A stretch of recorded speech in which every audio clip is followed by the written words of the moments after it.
To my channel. দেশ এবং দেশের বাইরে থেকে যারা আজকে আমার ভিডিওটি কন্টিনিউ করেছেন প্রত্যেককে gardener tips with Kamal YouTube চ্যানেলে স্বাগতম। প্রায় মে মাসের শেষ পর্ব চলছে এবং আমার ছাদ বাগানে আঙুরের অবস্থা দেখুন। গাছ ভর্তি আঙুর, এক কথায় মন ভরে যাওয়া আঙুর। এই আঙুরগুলো আরও বাড়াতে এবং এই মুহূর্তে আঙুরের মিষ্টতা আনতে আপনাকে কিছু গুরুত্বপূর্ণ পদক্ষেপ গ্রহণ করতে হবে। শুধু পরিমাণ গাছ করলে হয় না, গাছগুলোকে সঠিকভাবে পরিচর্যা করার মাধ্যমে হাজারো হাজারো আঙুর ফল ফলাতে আপনাকে যে পরিচর্যাগুলো করতে হবে সেটি থাকবে আজকের বিস্তারিত আলোচনা।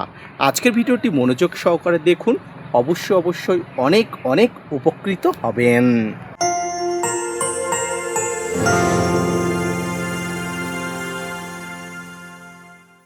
দর্শক এবং শ্রোতা বন্ধুরা, এই মুহূর্তে আপনাদের যত দূর চোখ পড়ছে আমার আঙুর গাছের প্রচুর পরিমাণ ফলন আপনারা দেখতে পাচ্ছেন।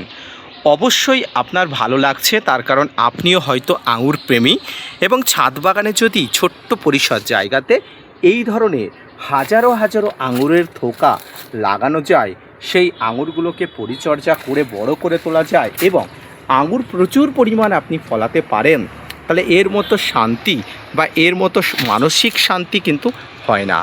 তো আসুন বেশি কথা না বাড়িয়ে প্রথমেই বলি এই মুহূর্তে আঙুরের কী করণীয়। অনেক প্রজাতির আঙুরগুলো আছে যেগুলো পেকে গেছে, যেমন বাইকনুর আরও ইত্যাদি যে আঙুরগুলো আছে। তবে আমার কাছে যে আঙুরগুলো আছে সেগুলো হলো মোটামুটি একটু দেরি করে পাকে এবং এই যে আঙুরগুলো পাকলে কিন্তু একদম তামাটে বর্ণ হয়ে যায়। আমি অবশ্যই আপনাদের দেখাবো যে আঙুর পাকলে কেমন হয়, সময় আসলে অবশ্যই আপনাদের সামনে সেই জিনিসগুলো শেয়ার করব। এখন কিছু গুরুত্বপূর্ণ কাজ কিন্তু বাকি। প্রথম কাজ হলো আঙুর গাছের গোড়াতে এখন পর্যাপ্ত হারে জল দিতে হবে, পর্যাপ্ত হারে একদম ভরিয়ে দিতে হবে, কারণ এই সময় প্রচণ্ড গরম পড়ছে এবং এই আঙুরগুলো যদি জলকষ্ট পায় একদম চুপসে যায় এবং আঙুরগুলো বাড়ছে, এই সময় আঙুরের বাড়ার সময়, তাই জল পর্যাপ্ত হারে গাছের গোড়াতে দিতে হবে। গাছটি যদি মাটিতে থাকে তাহলে আপনি পর্যাপ্ত হারে জল মাটিতে দিন, কোনো প্রকার অসুবিধা নেই, কোনো প্রকার সমস্যা নেই। যত জল দেবে আঙুর ফলগুলো তত কিন্তু বাড়বে। তবে গাছের গোড়াতে জল দেওয়ার সময় মনে রাখবেন কোনো প্রকার জল যেন না জমে থাকে, অর্থাৎ জল বেঁধে যাতে না থাকে সেদিকে নজর রাখবেন। দ্বিতীয় যে বিষয় সেটা হলো গাছের গোড়াতে আশা করি খাবার দিয়েছিলেন। যদি খাবার দিয়ে থাকেন আর খাবার দেওয়ার কোনো দরকার নেই, আপনি শুধুমাত্র কিছু তরল খাবার দেবেন। তরল খাবারের মধ্যে অবশ্যই মাছ মাংস ধোয়া রক্ত জল অবশ্যই দেবেন। সরিষার খোল পচিয়ে সেই জলটা একটু পাতলা করে দিয়ে আপনি অবশ্যই দেবেন। এটি কিন্তু অত্যন্ত গুরুত্বপূর্ণ। ফল হারভেস্ট করা পর্যন্ত আপনি কন্টিনিউয়াসলি 15 থেকে 20 দিন অন্তর আপনি দেবেন। থোকাটা দেখতে পাচ্ছেন, একদম একটা থোকাতে প্রায় 100 থেকে 200 আঙুর থাকছে এবং এই থোকাটা দেখতে পাচ্ছেন আরও বড় বড় থোকা।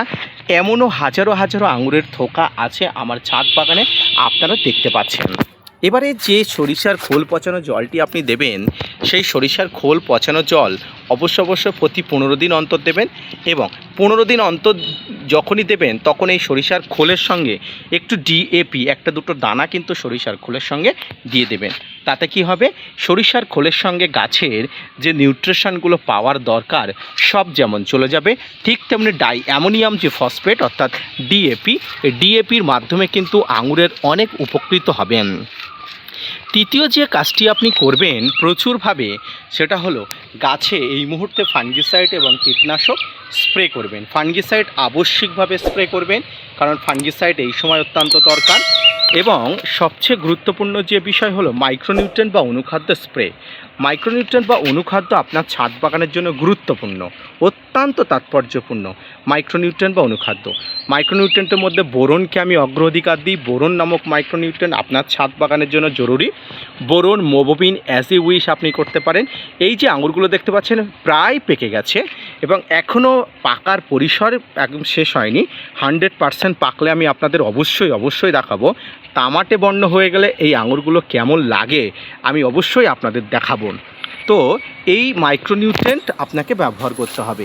15 দিন অন্তর অন্তর মাইক্রোনিউট্রিয়েন্ট আপনার ছাদ বাগানে যদি আপনি দিতে থাকেন, তাহলে ফল ফেটে ঝরে পড়া বা ফল ফেটে যাওয়ার মতো আপনার এই বীভৎস দশা দেখতে হবে না। পাশাপাশি আপনাকে দিতে হবে সোর্স অফ পটাশ। পটাশ প্রত্যেক ছাদ বাগানের জন্য জরুরি, গুরুত্বপূর্ণ, তাৎপর্যপূর্ণ পটাশ সারও আপনাকে দিতে হবে।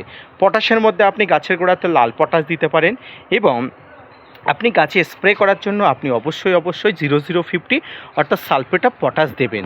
পাশাপাশি অবশ্যই আপনাকে ব্যবহার করতে হবে একটি জৈব তরল মাইক্রোনিউট্রিয়েন্ট। এর মধ্যে আমি আপনাকে সিউইড এক্সট্রাকে কথা বলবো।